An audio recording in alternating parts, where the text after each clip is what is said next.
Tom Helm joins me here today for a chat prior to setting off for South Africa, England's white ball tour. Tom, thanks for joining us. Congratulations, mate. You must be delighted to be called up to the squad. Thanks. Yeah, no, I am. It came as a bit of a surprise, a phone call from Ed Smith, but as surprises go, it was a pretty nice one. You've obviously had experience in England camps before through the performance pathway with the Lions, and obviously most recently this summer in the training camp ahead of the Ireland ODI series. This time you're named as one of two reserve bowlers, so you're getting that much closer each time. It's a tough side to break into. What do you think you need to do to get into that side? I don't really know the answer to that. I think just do everything I guess I have been doing to get where I am now. Get a bit of luck along the way. Not wishing injury on anyone, obviously, but probably the way it was going to happen if it does happen. So. I mean, you've been Middlesex's leading wicket taker in white ball cricket for the last 4 years by quite some margin.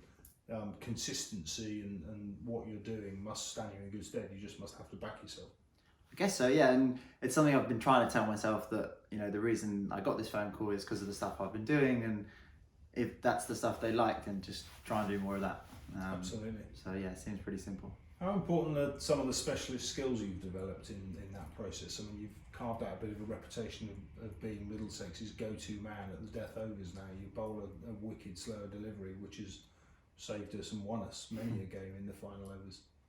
Yeah, I think practice is key, and it's something that I've done now for a few years. I've been given the ball at the end, and I don't tend to bowl many other places than the start and the end. So I think knowing that that's my role kind of helps as well, knowing that I'm not going to have to do anything other really than bowl at the start and at the end. And you put all your plans in place, and some days it works and some days it doesn't. So they're the pressure times to bowl in matches, the opening 6 power play overs, the death overs when everything's hanging on it. You cope pretty well under pressure?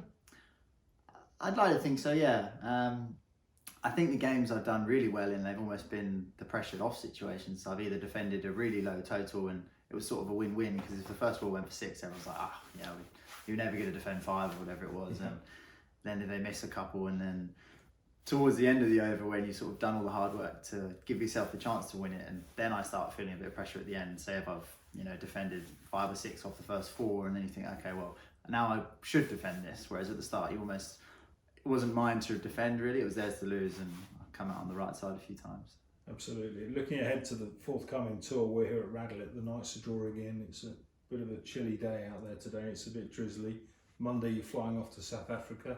Aside of the obvious pride of being called up for England, you must be pretty stoked to be heading off to warmer climes. Yeah, as times to be going out there go, this is going to be as good as ever. It's not going to be the most exciting 3 or 4 weeks back here for a little while. So it should be good fun. I don't really know what our schedule looks like and what sort of I'm going to be getting up to, other than training here and there and hopefully do well. So. Well, you're back in winter training here at Radlett. We're all socially distanced. You're training in 2s. We're stood a good safe distance away from you now. All of your matches over in South Africa, whilst I don't think they're in lockdown, obviously, they're going to be played in complete biosecure bubbles. How much have you heard about what that all entails?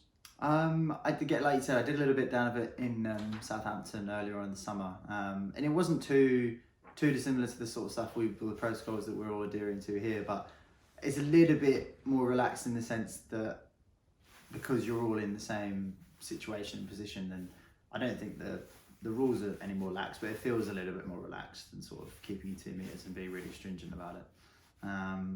But yeah, so it's certainly different from normal, but it is what it is, and if that's the way that we can get cricket played, then so be it. Absolutely. Well, it's a great opportunity for you, Tom. You're going over there along with Jake Ball as one of 2 reserve quicks.